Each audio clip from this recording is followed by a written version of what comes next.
Reject Convenience is a YouTuber who recently popped off after releasing a video about Incogni and Delete Me, two prevalent YouTube sponsors. After watching his video, I decided to binge watch all of his content. One video that stood out was about privacy policies, where Mr. Convenience creates a privacy visualizer to use as a guide for understanding privacy policies. The visualizer is inspired by the app privacy section in the App Store, which is meant to give you a quick nutrition label for the privacy practices of the company behind the app. However, I had a nagging feeling that something was wrong, so I looked back at the video and heard this line. Now, for full transparency, Apple does not review these, and they are filled out by the companies who make the app. Whenever I hear that a company is self-reporting information, I become immediately suspicious. Now, to be fair, all privacy policies are self-reported, but it got me thinking. Can we find apps in the App Store that are misreporting their data collection practices? Spoiler alert, yes. There's a lot to cover, so let's get started. The first app we'll look at is the Plug AI texting assistant app, which gives you AI Riz. According to the nutrition label, only user content is collected, but is not linked to the user. However, when we follow the link to the developer's privacy policy, we see that it doesn't exist. Not only that, the entire website doesn't exist. You might think that I cherry-picked some isolated incident, but I was able to find several apps with broken links to privacy policies. Apple requires a privacy policy link during App Store review, but they never check the link after the review is completed. The next app we'll look at is the Pocket God app. According to the nutrition label, the developer has not provided details about its privacy practices. Of course, the link to the developer's website is broken, so we aren't going to find a privacy policy. Apple requires developers to fill out nutrition labels when submitting for App Store review, but some developers never update their apps, so Apple grandfathers them into the App Store. Considering that the developer still pays $100 a year to be in the Apple Developer Program, and that this app probably still makes a ton of money, it's unlikely that Apple will do anything about this. Speaking of apps that Apple is unlikely to do anything about, there's this abomination that I found in the App Store, the Ads Suite Manager, made by ads service platform Meta LLC. This screenshot was taken on July 5th. Not only did this app make it past App Store review, it's been able to stay up for 2 weeks, despite multiple reviews calling it out as a scam. This one person even claims they were swindled out of $30,000, although I don't know if they're trolling or not.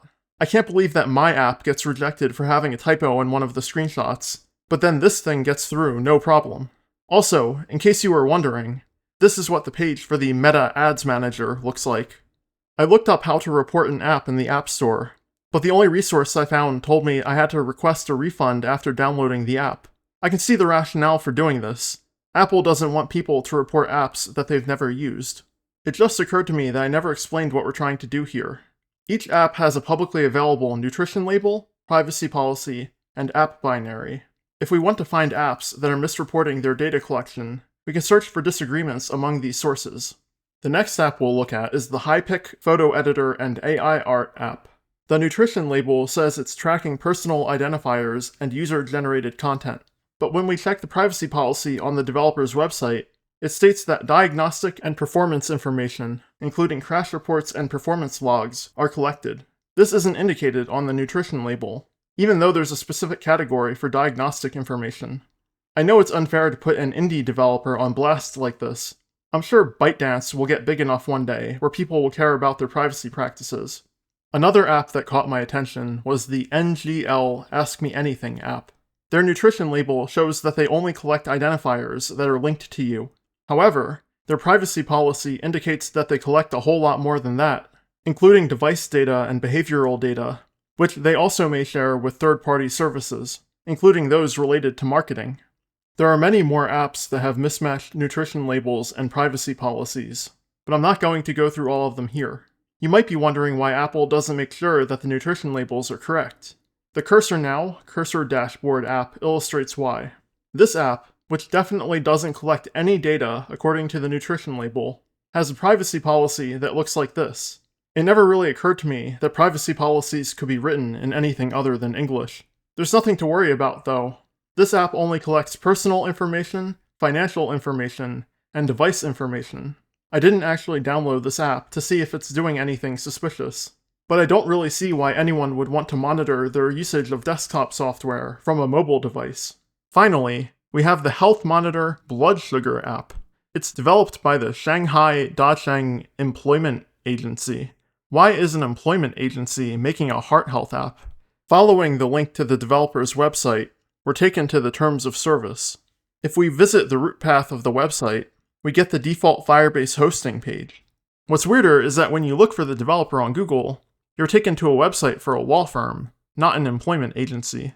Anyway, for this app, we're going to open up the app binary to see what's inside. If you're wondering why this app in particular caught my attention, it's because their nutrition label doesn't show diagnostic data as being collected. And this isn't just the developer being lazy about dealing with Apple's red tape. Their privacy policy clearly states under the No Third-Party Services section, this app does not include any third-party services, and we do not share any data with third parties, nor do we collect any data through the app for marketing or analysis purposes. That being said, let's insight our blood sugar trends and get started reverse engineering this app. For this analysis, I'm using Reversy, a tool that I'm developing to make reverse engineering mobile apps easier.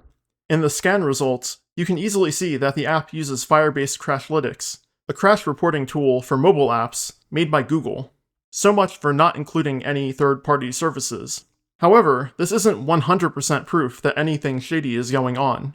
It's pretty easy to have lots of third-party bloat accidentally get bundled into your app. The first thing I see when opening the app is this dialog asking me if I want to allow the app to track me for a better advertising experience, which seems to contradict the privacy policy and nutrition label. While I was using the app, I was running Proxyman in the background. Proxyman logs the HTTP requests that the app sends. It's convenient because it runs directly on my iPhone, without needing to fiddle around with connecting my phone to my laptop. At some point while I was playing around with the app, I was able to capture this request, which appears to be related to advertising. We can see my IP address being sent to the server, which can be used to determine what city I live in. This highlights one of the major problems of the nutrition labels. A third-party service, in this case Google, is collecting the information directly, then presenting a processed view of that data to the app developer. Many developers don't seem to account for this when filling out the nutrition labels. Apple is cracking down on third-party data collection using privacy manifests, which record the categories of data that your app or third-party SDKs collect about the person using the app, and the reasons it collects the data. Apple publishes a list of commonly used SDKs that must include privacy manifests for future submissions to the App Store. It seems that they are aiming to eventually check the privacy nutrition label against the privacy manifest info, but I'm not sure if or when they will start implementing that. I don't think there's anything too suspicious about this Health Monitor Blood Sugar app, but I find it interesting that the Shanghai Xingyue Materials Company makes a similar app, as well as Meteor Network Technology Limited, both of which have mismatched nutrition labels and privacy policies. If you want to know where I found all of these apps and more, you can go through the apps on the top charts page in the App Store. Most apps don't have problems, but it only took me 2 hours to find 30 apps with issues. What went wrong? Why is it so easy to find apps with bad nutrition labels, messed up privacy policies, and unreported data collection? Here's the thing. With the exception of the Ads Suite Manager app, there's no hard proof that any of these apps did anything wrong. For most developers, creating a privacy policy is an afterthought, and they don't even realize the nutrition label exists until they submit their apps for review. My feeling is that Apple's content moderation on the App Store has room for improvement, and I'm not the first person to say this. Jeffrey Fowler of The Washington Post pointed out issues like these in early 2021, right after Apple introduced the nutrition labels. It does seem like Apple has cracked down on some issues since then, but it's clearly not enough to prevent many issues from slipping through the cracks. Instead of just complaining, I'm going to give some suggestions for how Apple could do a better job moderating the App Store. Trademark infringement is often associated with phishing apps. A content ID system similar to what YouTube has would allow larger app developers to decide whether smaller apps with the same branding are kosher or not. I know Apple takes a 30% cut of the money collected by apps, but the Ads Suite Manager app doesn't use in-app payments, so there's no excuse for letting this through. The Content ID system doesn't need to be sophisticated either. Just make sure the correct app name is shown in the description, and show a warning to the reviewer when the description is clearly written by AI. Another idea that can be taken from YouTube is the report button. Allow honest users to report issues without jumping through hoops. Also, it's frustrating to see this allow tracking dialog immediately after opening an app, especially when this isn't indicated on the nutrition label. The NS user tracking usage description metadata, which corresponds to the allow tracking dialog, is baked into the app binary itself. I feel like it would be way more useful to see an app's permissions than the nutrition label.